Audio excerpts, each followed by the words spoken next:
Today I want to show you something else I bought. This is a professional auto scanner, Atofix D1 Lite. It's an auto scanner for passenger cars. That is, it's for 12 volts. It supports working with 80 car brands, American, European and Asian.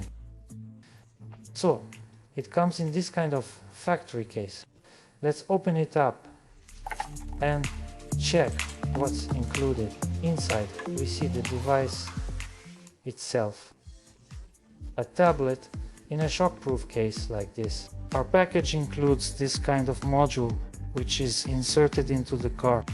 And here's something else I liked. This module has a flashlight, so you can light up the area, since it's usually inconvenient to connect it, right? Also, our package includes a power supply for charging, a USB Type-C cable for charging the scanner and module is also included in the package. We also have this kind of adapter. Well, basically it's for connecting the scanner to the internet via a wired connection. When you turn it on for the first time, you need to select the language the scanner will use. Also choose the time zone, get to Wi-Fi and download all the updates. So I'll say right away that the scanner itself has a 12-month warranty from the manufacturer. And all software updates are free for 24 months. That is 2 years. So about the tablet itself, it has Android 9.0 as the operating system, 64 GB of internal storage, 2 GB of RAM, and a 5800 mAh battery. In the car, we connect this kind of module, and there are no wires coming from this module. That is, this module connects to the tablet and the scanner via Bluetooth. It's very convenient since you're not restricted by wires or their length. It supports more than 38 reset functions, which is almost 99% of all repair and maintenance tasks for any car. Let me name a few functions as an example. These include oil reset, injector coding, throttle reset, transmission learning, clutch learning, bleeding, automatic vehicle identification number detection, airbag reset, and so on. Now, regarding the price, I bought it on AliExpress. I checked the price on our local marketplaces. On some of them, the price is 30, 40, or even 50% higher, and on some, it's several times more expensive. That's why I bought it on AliExpress, though I had to wait for it.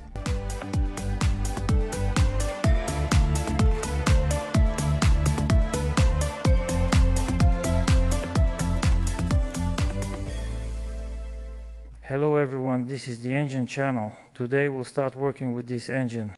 Here we have a Mandi 286 6LF31 with an electronic gas pedal, 4 valves per cylinder and 410 horsepower. So, this engine was taken from this kind of vehicle. The disassembly of this engine is on my channel. The link is in the description below this video. Yesterday I was preparing the block. The block will go for machining. I washed it, blew it out, and now I need to install the covers. So, what I see here on the seating surface for the oil pan, we have these kinds of dents. It's unclear. There were some hits, like someone using a hammer, but I'm not sure. So, now I'll try to even this out a bit with a diamond disc or something, and then I'll install the main bearing caps in place. Well, basically the block is already prepared, and on Monday the block will go for machining.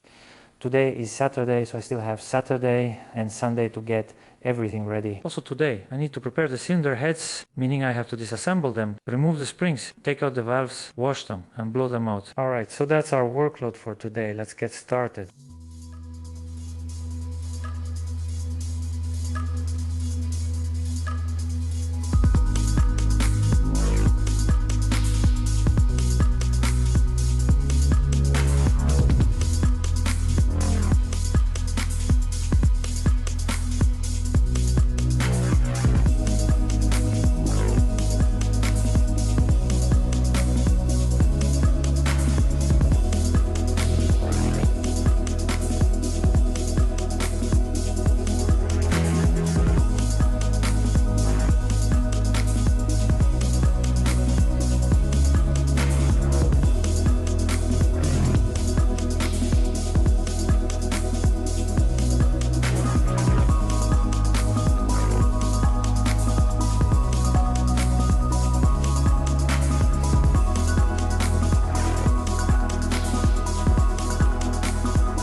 I've disassembled the cylinder heads and removed the valves. We'll probably need new valves.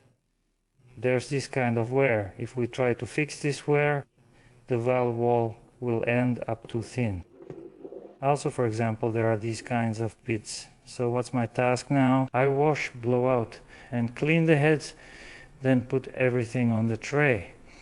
Everything is ready. Here's the block. The fuel system is in the box. Connecting rods are there, and the starter generator is on the table. All that's left is to prep the heads.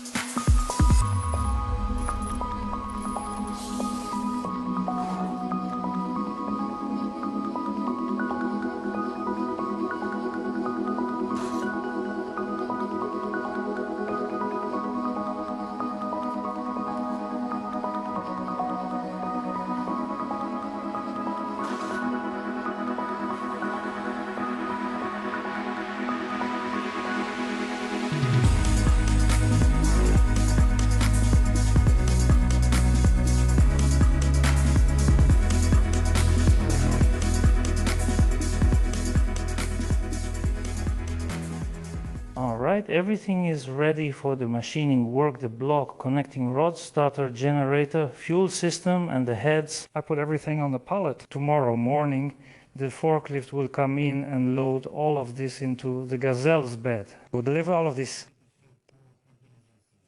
That's it. So the first stage of work is done. But we had to start this process because a lot also depends on the machinists. That is, they can't always do all of this right away. The sooner you give all this to them, the sooner you'll get it all back. So next, I'll be working on cleaning. For example, I've already started washing the oil pan here, the intermediate plate over there, and I've got something soaking in the sink. Well, basically I'll be cleaning for a couple of days now, and then I'll probably start taking apart the gearbox. I also have another gearbox from this car that I'm repairing, so I need to take it apart and inspect it too.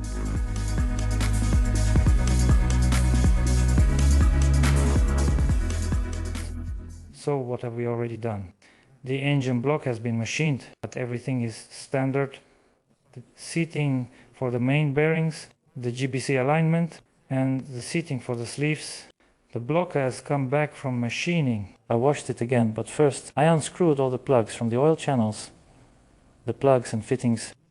Took them out, blew everything out, washed it with diesel fuel and a brush, then with special chemicals, and washed it again in the washer. Basically, as usual, everything gets washed and blown out several times. So I screwed all the plugs back in place using thread locker. And now I'm going to install the oil injectors back in place. And then as I go, I'll install the camshaft bushings, lifters, camshaft, and so on.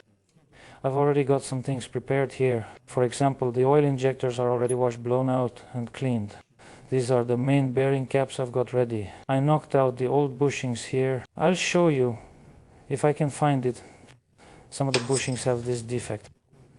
You can see here, the edge of the bushing started to crumble like this, and while the bushings were installed in the engine block, I didn't see this defect. I only noticed it after I knocked the bushings out and took them out. So here we have 7 old bushings. These are the new bushings. Here are the connecting rod bearings, and here are the main bearings. The camshaft is also already prepared. I washed it, blew it out, and took measurements. Here we have a completely new piston assembly. Well, in general, all the parts for this engine have already been purchased. And all the machining work has been done as well. So now my task is to assemble it as quickly as possible.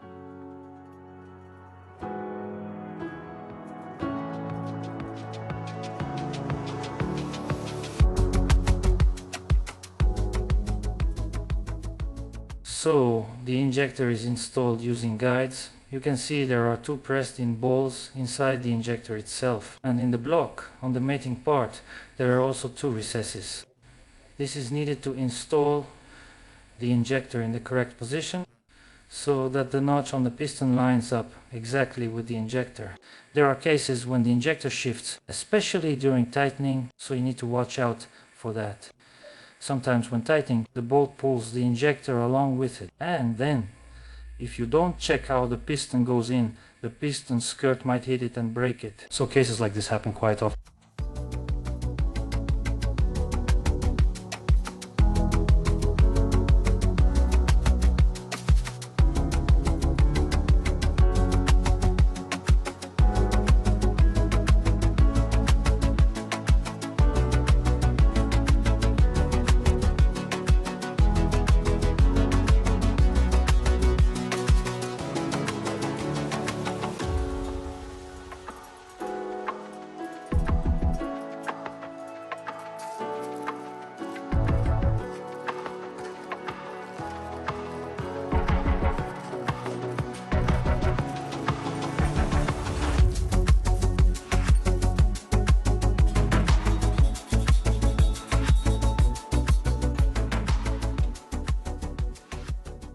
was knocking out the bushings, I noticed that the bushings sit loosely in the block, not as tight as they should be. And now I'm installing the bushings and using just a little bit of special adhesive for bearings for bushings. So it's a good thing, the bushing definitely won't spin. Well, it's just for extra safety.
Pack the piston assembly and we'll install the sleeves without rubber seals to measure their protrusion above the cylinder block. I'll check my notes on each ring's placement. I remove the piston rings, measure the thermal gap, and take the piston to the lathe. I remove about 0.30 to 0.35 mm from each piston bottom, since the block was shaved by 0.3 mm. So I take off about the same amount from the piston. Basically, everything is as usual. That's it. Then I install the sleeves into the block, install the connecting rods after machining, after repairing the pistons. Well, of course we'll also weigh the pistons, and then we install the pistons in place.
all this time. The engine is lying here in this condition, meaning I covered it so that dust and dirt don't settle on it.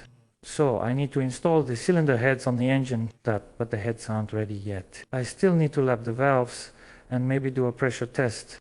So it's a big job, and I just can't get myself to start it. Honestly, working on the cylinder heads is probably my least favorite job when it comes to the engine. Well, if you don't count having to clean and wash everything first, then working on the cylinder heads comes second. Especially since here we have 4 valves per cylinder, you really need to be in the right mindset for this kind of work. It's very labor intensive, very long and tedious. So I decided to work on something else for now. For example, let's say you need to replace the bearing on the hydraulic coupling where our hydraulic coupling is attached. I'll also start repairing the pump now. Here we have a repair kit, a bearing, an impeller and a gasket. Basically, I'll replace this bearing, repair the pump, assemble everything in the front there, the pump, this tensioner pulley. I'll install all of that. Well, I don't know. Anyway, today, in any case, I need to start repairing the cylinder heads today, tomorrow, or the day after. Right now we have Saturday and Sunday ahead. Once the heads are ready, everything will go much faster and easier. Installing the heads, adjusting the valves, injectors, pipes, manifolds, and so on, that part will go much faster. But in any case, I think the engine will be under repair for at least another week, so there's still work to do. Well, I don't know. Let me remind you, there's also the gearbox repair on this car. So I'll definitely be working on this car for another 2 weeks. And as you can see, there's another engine on my table now, a Mercedes 501. The customer from Moscow sent it in for repairs, but that's scheduled for December, maybe even January. Alright, so for now I'm working on repairing the pump and replacing the bearing.